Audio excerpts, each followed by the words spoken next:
俄军兵临城下红军城，意图给川普加压。俄罗斯双管齐下，增兵同时试射海燕核导弹。普丁看似胸有成竹，实则外强中干。真实情况究竟如何？让我们接着往下看。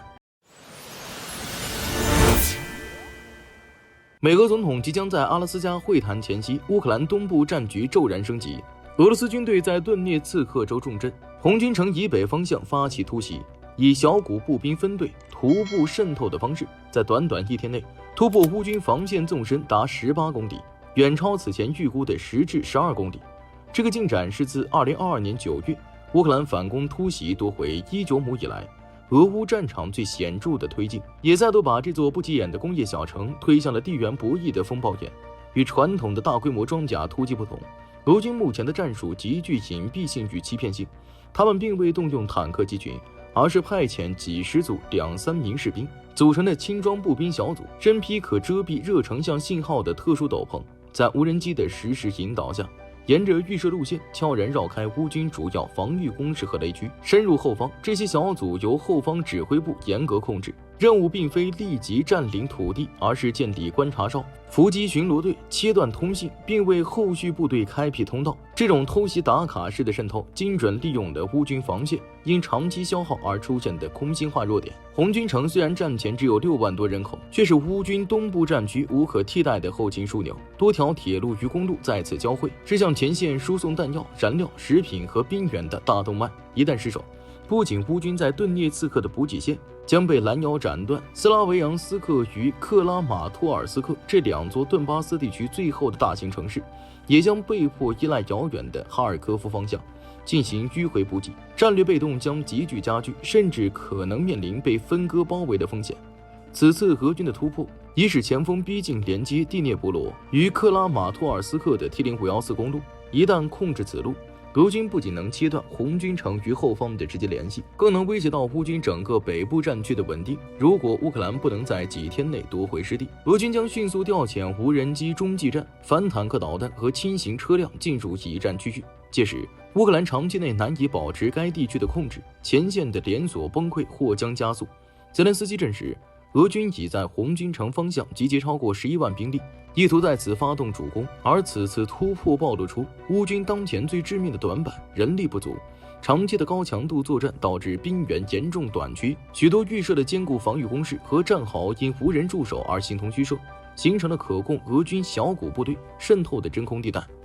乌军指挥部也倾向于依赖无人机进行侦察和打击，而非部署大量步兵固守，这在静态防御时效率较高，但面对灵活的渗透战术时则显得反应迟缓。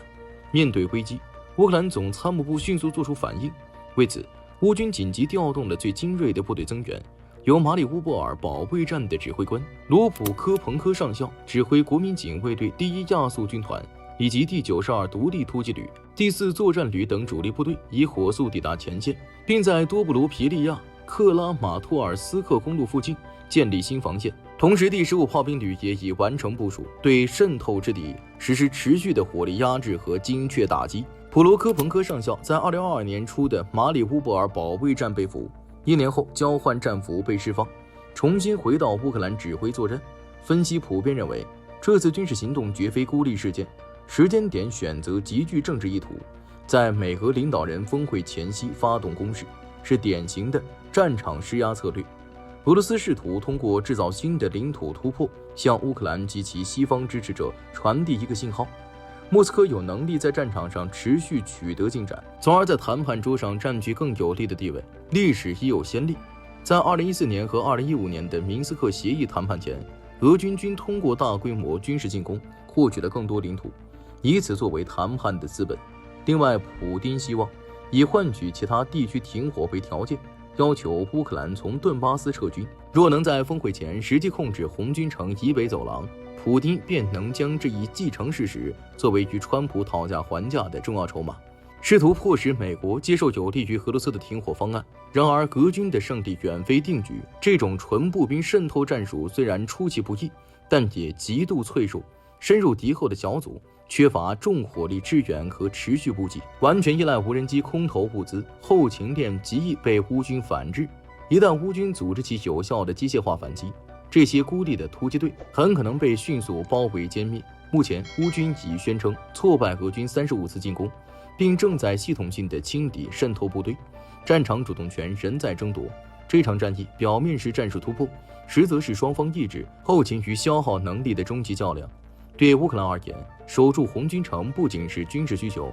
更是向世界证明其防线未崩，仍有能力抵御的关键意义。对俄罗斯而言，这是一场高风险赌博，其最终结局或将深刻影响阿拉斯加峰会的走向与整个战争的未来。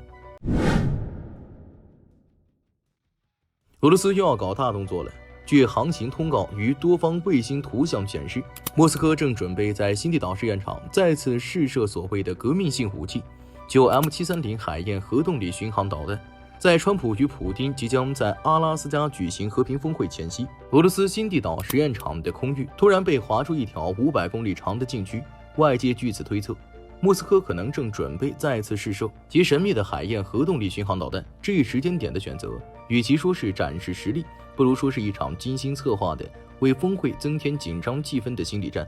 然而，对于这款被吹嘘为西方无法防御的末日武器，国际情报机构的评估却充满了嘲讽。海燕自2017年被披露以来，试射记录堪称惨烈。美国情报部门披露，其最长飞行时间仅2分钟，最远飞行距离不足35公里，连莫斯科环城公路都绕不完。2019年，一次试射更以灾难收场，导弹爆炸，5名核专家当场凉，未密封的核反应堆坠入白海，持续泄露辐射长达1年。挪威与美国监测机构至今仍能检测到异性放射性水平。这样的战略武器，与其说是威慑敌人，不如说是先把自己送进坟墓。更讽刺的是，俄罗斯在2023年高调宣布海燕已成功完成测试，可现实却是6年10余次试验，仅2次勉强算部分成功，这哪是技术突破？美方专家一针见血，海燕不过是一枚飞行的切尔诺贝利，对俄罗斯自身的威胁远大于美国。海燕的核心卖点是核动力推进系统，理论上可绕地球飞行几年，但问题来了，它靠什么推进？答案是直接加热空气，这意味着导弹在飞行过程中，空气流经裸露或半屏蔽的核反应堆必然携带放射性粒子排出，每1公里航迹都是放射性尾迹。试问这玩意儿若真绕地球飞一圈，岂不是要在全球大气层画出一条死亡螺旋？别说敌国，俄罗斯自己都不敢让它在国内上空多待1秒。更荒谬的是，这种无限制空能力毫无战术价值。现代战争瞬息万变，谁需要一枚飞几个月才到目标的导弹？等它慢悠悠地绕完地球，战争早结束了。与其说是武器，不如说是核污染岩石炸弹，专为制造长期生态恐慌而生。海燕不仅是军事问题，更是文明挑战。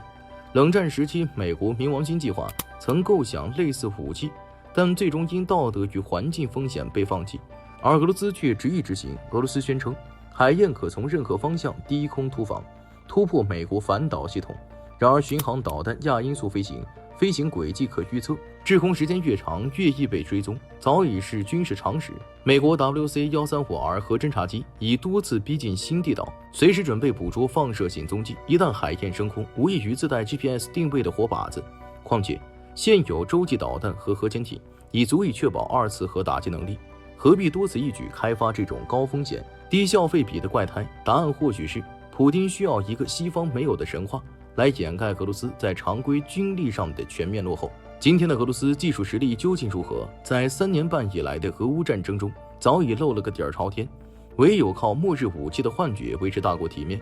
如今俄罗斯再次集结船只、飞机于新地岛，意图重启这一失败项目。这背后是俄罗斯在常规军事力量上遭遇乌克兰顽强抵抗，在外交上面临西方孤立的窘境。通过试射一款尚在襁褓中的超级武器，向外界，尤其是向即将会晤的川普传递一个信号：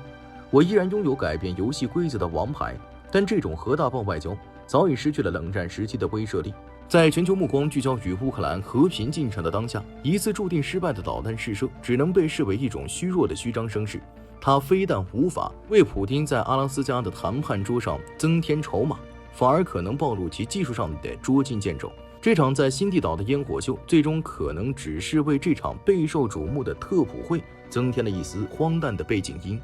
好了，新闻就说到这儿吧。我是大兵，我们下期节目再见。